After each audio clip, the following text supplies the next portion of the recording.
नमस्कार दोस्तों, आज के इस वीडियो पर आप लोगों का बहुत बहुत स्वागत है। दोस्तों आज के इस वीडियो पर हम लोग बात करने वाले हैं छत्तीसगढ़ में जो महिलाओं के लिए रिक्वायरमेंट जारी हुई है महिला होमगार्ड की, तथा नगर सैनिक के लिए जो रिक्वायरमेंट जारी हुई है उसके बारे में आज के इस वीडियो पर आप लोगों को मैं पूरी जानकारी विस्तार से बताने वाला हूं। तो दोस्तों वीडियो पर बने रहिएगा और हमारे चैनल पर पहली बार आए तो प्लीज चैनल को सब्सक्राइब कर दीजिएगा एंड सब्सक्राइब के साइड में दे बेल आइकन को प्रेस भी कर दीजिएगा। सो फ्रेंड्स चलिए वीडियो शुरू करते हैं और जानकारी विस्तार से देखते हैं। तो फ्रेंड्स इसके लिए एक नोटिफिकेशन आया है, एक पीडीएफ आया है। इस पीडीएफ में पूरी जानकारी दी हुई है, तो चलिए आप लोगों को इस पीडीएफ के माध्यम से समझाने की कोशिश करते हैं। तो चलिए अब देखते हैं पूरी जानकारी को विस्तार से। तो यहाँ पर सबसे पहले देख लेते हैं इसके लिए जो ऑनलाइन आवेदन करने की जो तिथियां हैं वो क्या है। तो ऑनलाइन आवेदन भरने की प्रारंभिक तिथि है 10 जुलाई 2024 और ऑनलाइन आवेदन पत्र भरने की अंतिम तिथि है 10 अगस्त 2024। तो 10 जुलाई से 10 अगस्त तक रहेगा, मतलब एक महीने का टाइम रहेगा आप लोगों के पास। उसके बाद त्रुटि सुधार करने के लिए आपको 17 अगस्त तक का टाइम दिया जाएगा। और इसके लिए जो परीक्षा शुल्क है वो अनारक्षित एवं अन्य पिछड़ा वर्ग के लिए 300 रहेगा और अनुसूचित जाति और अनुसूचित जनजाति वर्ग के लिए 200 रुपये रहेगा। चलिए अब देखते हैं इसके लिए जो टोटल पोस्ट है वो किस प्रकार से है। तो 500 स्वयंसेवी नगर सैनिकों के पद पर जनरल ड्यूटी हेतु इन पदों में महिलाओं के लिए शासन के निर्देशानुसार 30% हॉरिजेंटल आरक्षण रहेगा। मतलब जो 500 पद रहेगा उसमें पुरुष और महिला दोनों डाल सकते हैं, ठीक। उसके बाद दूसरा पोस्ट है 1715 पद महिला नगर सैनिकों के पद के लिए। महिलाओं एवं बालिकाओं के सुरक्षा एवं संरक्षण संबंधित समेकित कार्य योजना के तहत छात्राओं के आवासीय संस्थाओं में नियुक्ति हेतु।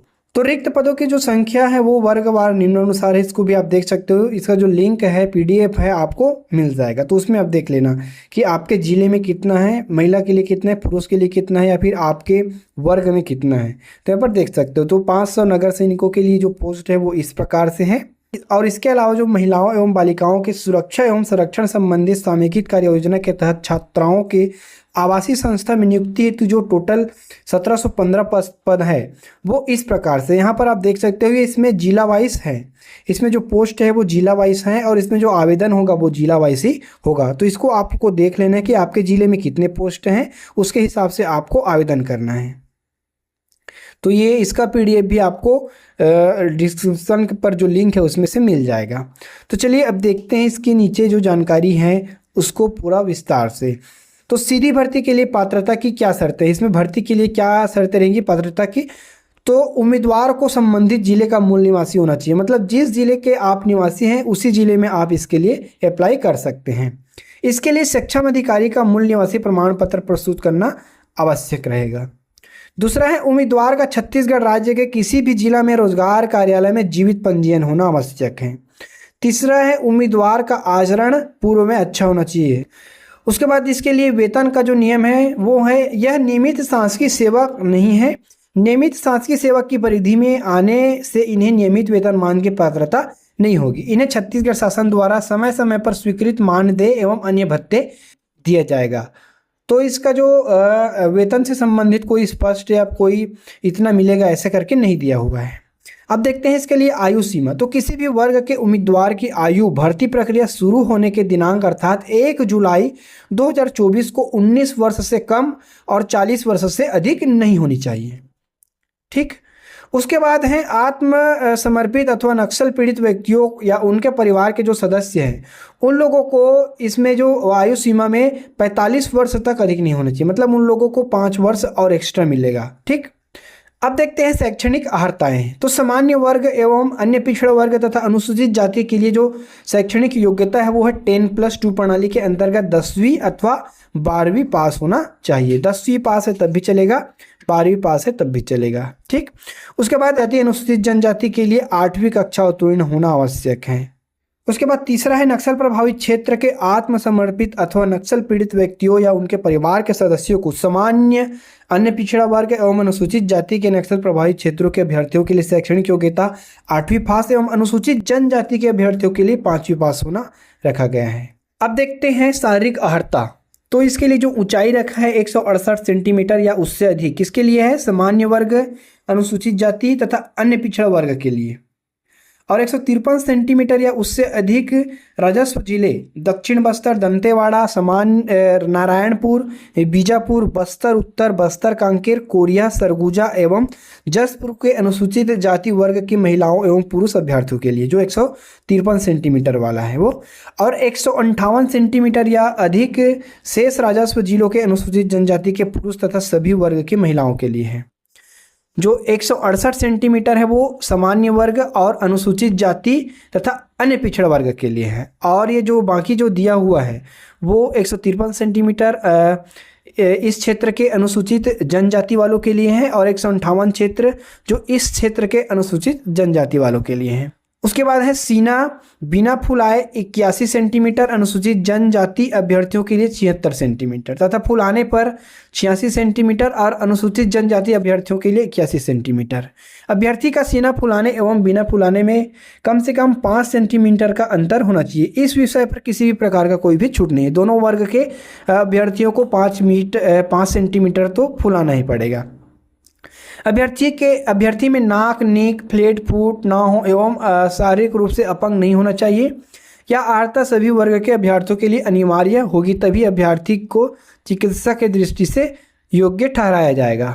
इसके बाद देखते हैं शारीरिक दक्षता परीक्षा। तो पुरुषों के लिए जो दौड़ रहेगा वो 100 मीटर का दौड़ रहेगा, उसमें 25 नंबर, 800 मीटर का दौड़ रहेगा उसमें भी 25 नंबर, और लंबी कूद में 25 नंबर, ऊंची कूद में 25 नंबर, कुल मिलाकर के 100 नंबर का रहेगा, जिसमें 4 प्रकार के टेस्ट होंगे। उसके बाद है महिलाओं के लिए जो दौड़ होगा वो सिर्फ 800 मीटर का दौड़ रहेगा, जो कि रहेगा 50 नंबर का, और लंबी कूद ऊंची कूद रहेगा 25-25 नंबर का। कुल मिलाकर के इसमें 100 अंक के रहेंगे, लेकिन इन लोगों को सिर्फ 3 प्रकार के ही जो प्रक्रिया है उससे कराया जाएगा। उपरोक्त सभी आइटमों हेतु अभ्यर्थी को केवल एक ही अवसर प्रदान किया जाएगा। सामान्य जाति के अभ्यर्थियों के लिए 100 अंकों में से 50% तथा अनुसूचित जाति जनजाति तथा अनुसूचित अन्य पिछड़ा वर्ग के अभ्यर्थियों के लिए 40% न्यूनतम अंक प्राप्त करना अनिवार्य होगा। अभ्यर्थियों को उपरोक्त समस्त आइटमों में भाग लेना अनिवार्य होगा। अपने प्रदर्शन मूल्यांकन से असंतुष्ट होने पर अभ्यर्थी द्वारा चयन समिति के समक्ष अपील की जा सकेगी, जिसका तत्काल निराकरण भी किया जाएगा। उसके बाद है लिखित परीक्षा। तो लिखित परीक्षा शारीरिक परिणता टेस्ट में निर्धारित न्यूनतम अंक या उससे अधिक अंक पाने वाले अभ्यर्थियों को द्वितीय चरण की परीक्षा अर्थात लिखित परीक्षा में भाग लेने का अवसर प्रदान किया जाएगा। लिखित परीक्षा 100 अंकों की होगी तथा इसकी समय अवधि 2 घंटे की होगी। इसमें सामान्य ज्ञान, बुद्धि क्षमता, विश्लेषण क्षमता तथा अंक गणित के प्रश्न पूछे जाएंगे, जो कि वस्तुनिष्ठ होंगे। ठीक, इन परीक्षा में भी अनारक्षित वर्ग के उम्मीदवार को 50% एवं अनुसूचित जनजाति अन्य पिछड़ा वर्ग के अभ्यर्थियों को 40% अंक लाना अनिवार्य रहेगा। इसके अलावा इसमें बहुत सारे जो बोनस अंक दिए जाते हैं वो इस प्रकार से हैं, तो इसको आप लोग देख लीजिएगा इसमें क्या क्या बोनस अंक आपको मिल सकता है। अगर आपके पास ये योग्यता है तो इसको आप स्क्रीनशॉट लेकर देख लीजिए, या फिर इसका जो PDF है वो डाउनलोड करके आप इसमें देख सकते हैं। ठीक, उसके बाद देखते लेते हैं इसकी जो चयन सूची है वो किस प्रकार से जारी होगी। तो शारीरिक प्रवीणता टेस्ट 100 अंक एवं लिखित परीक्षा 100 अंक तथा बोनस 20 अंक केवल पात्रता अनुसार, कुल पूर्णांक 220 अंक के आधार पर चयन सूची तैयार की जाएगी। सर्वप्रथम सभी वर्गों के अभ्यर्थियों में से अनारक्षित पदों के लिए योग्य अभ्यर्थियों की वरीयता सूची बनाई जाएगी। इस सूची में अनारक्षित वर्ग, अनुसूचित जाति, अनुसूचित जनजाति, अन्य पिछड़ा वर्ग के वे अभ्यर्थी भी शामिल होंगे जो मेरिट के आधार पर स्थान पाने के हकदार हैं, एवं अनारक्षित वर्ग के लिए विज्ञप्तित आरक्षित पदों के लिए पृथक से सूचियां बनाई जाएगी। जनरल ड्यूटी हेतु 500 स्वयंसेवी सैनिकों के पद हेतु 30% हॉरिजॉन्टल आरक्षण अनुसूचन अनुसार महिलाओं की पृथक सूची बनाई जाएगी। तो ये पूरी डिटेल इस प्रकार से है। उसके बाद और महत्वपूर्ण जानकारी देख लेते हैं। आवेदन फॉर्म के साथ संलग्न किए जाने वाले दस्तावेज की सूची। शिक्षा संबंधित आपका प्रमाण पत्र होना चाहिए, जिसमें 10वीं 12वीं कॉलेज का आपका जो मार्कशीट है वो होना चाहिए, 8वीं 10वीं 12वीं जो भी है पूरा। उसके बाद संबंधित जिले का मूल निवासी का प्रमाण पत्र, जाति प्रमाण पत्र होना चाहिए, रोजगार कार्यालय का जीवित पंजीयन का प्रमाण पत्र होना चाहिए, 2 नग पासपोर्ट साइज फोटो होना चाहिए। आत्मसमर्पित नक्सल पीड़ित हेतु छूट की आवश्यकता हो तो जिला कलेक्टर का प्रमाण पत्र चाहिए। और बोनस अंक हेतु संभागीय स्तरीय विश्वविद्यालय स्तरीय जो आपका जो प्रमाण पत्र मिला है वो भी आपको संलग्न करना होगा।